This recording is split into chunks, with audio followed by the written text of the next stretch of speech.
Vou relatar uma consulta aqui muito bonita, muito interessante que eu tive o prazer de fazer junto a uma pessoa muito querida. Essa pessoa, ela tinha uma...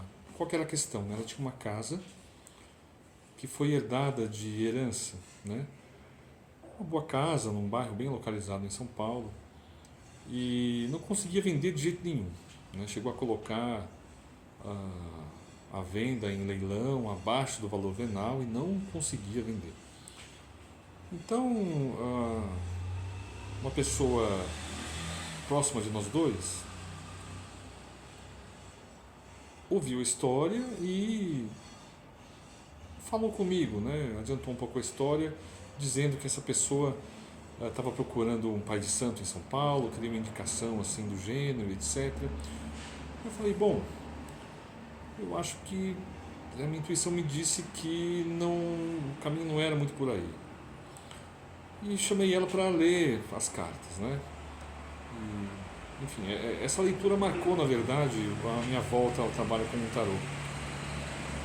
Então, quando ela chegou aqui, a gente abriu o jogo e eu perguntei se tinha alguma mágoa, alguma coisa assim relacionada ao passado dessa casa, né? Porque ela disse que tinha feito vários banhos de descarrego, tinha adotado uma série de procedimentos, chamado não sei quantas pessoas para benzer a casa, para, enfim, tentar resolver aquela questão que ela sentia também que, enfim, que tinha algum nó ali. E ela falou, não, essa casa, assim, tivemos todos, nossa família, um momento muito feliz, né, momentos muito felizes, etc. E eu abri uma outra carta, já não lembro se foi primeiro a papisa e depois a lua, ou se foi a lua e a papisa, enfim, alguma coisa assim, já faz algum tempo, algumas semanas. Mas, de algum modo, eu perguntei se aquela casa tinha alguma ligação mais forte assim com a mãe dela. E ela falou que sim, né, com certeza. A mãe dela talvez fosse a figura principal ali naquela casa, né, na memória da casa. E eu insisti na coisa da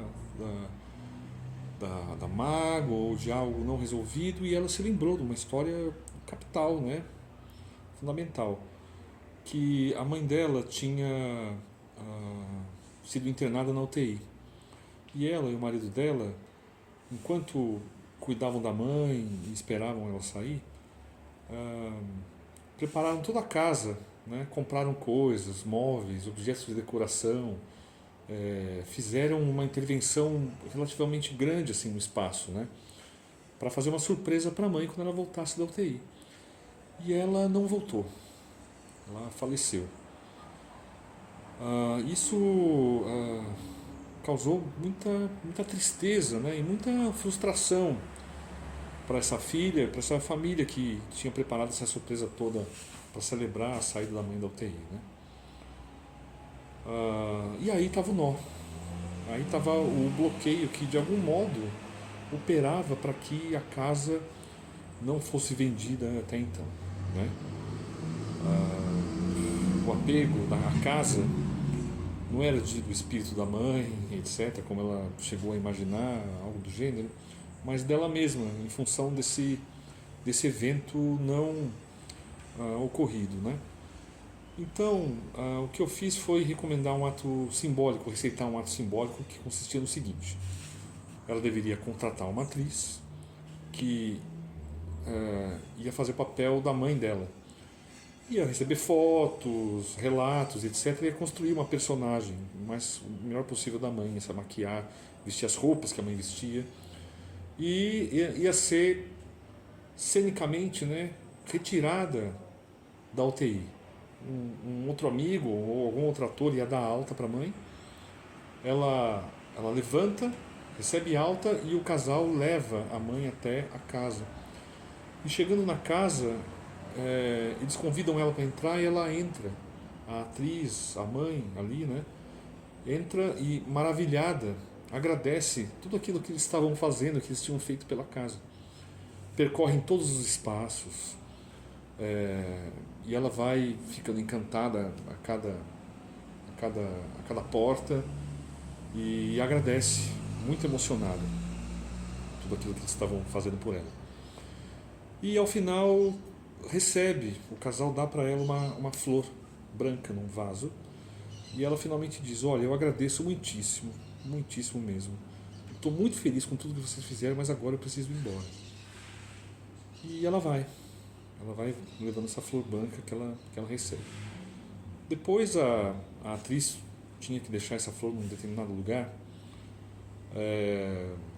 mas enfim, foi acho que uma leitura tão intensa emocionalmente, né? Nós choramos juntos aqui porque é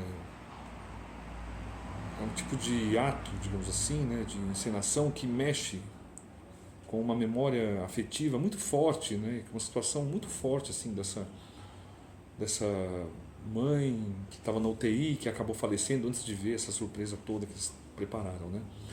Então, realizando esse ato simbólico, né, ela dissolve esse nó, e eu disse assim, bom, ela saiu disposta a fazer o ato, né? Eu cheguei até a contratar uma atriz para ela.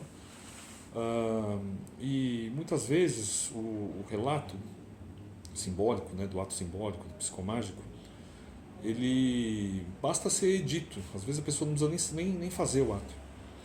E foi o que aconteceu, porque na mesma semana, depois de anos a fio tentando vender a casa, ela recebe uma ligação do corretor e consegue efetivar a venda. Então, eu acho que esse processo, antes mesmo de saber o resultado, né, mas esse processo emocional vivido, né, junto com ela aqui na consulta, que foi talvez o que sempre me atraiu, né, o que sempre me fascinou no trabalho com o tarô, que é esse contato com as coisas que são fundamentais e primordiais para cada um, né, uma experiência muito rica, muito muito rica de vida, poder ler o tarô e se deparar, investigar e lidar com casos assim, né, tão importantes e tão sensíveis.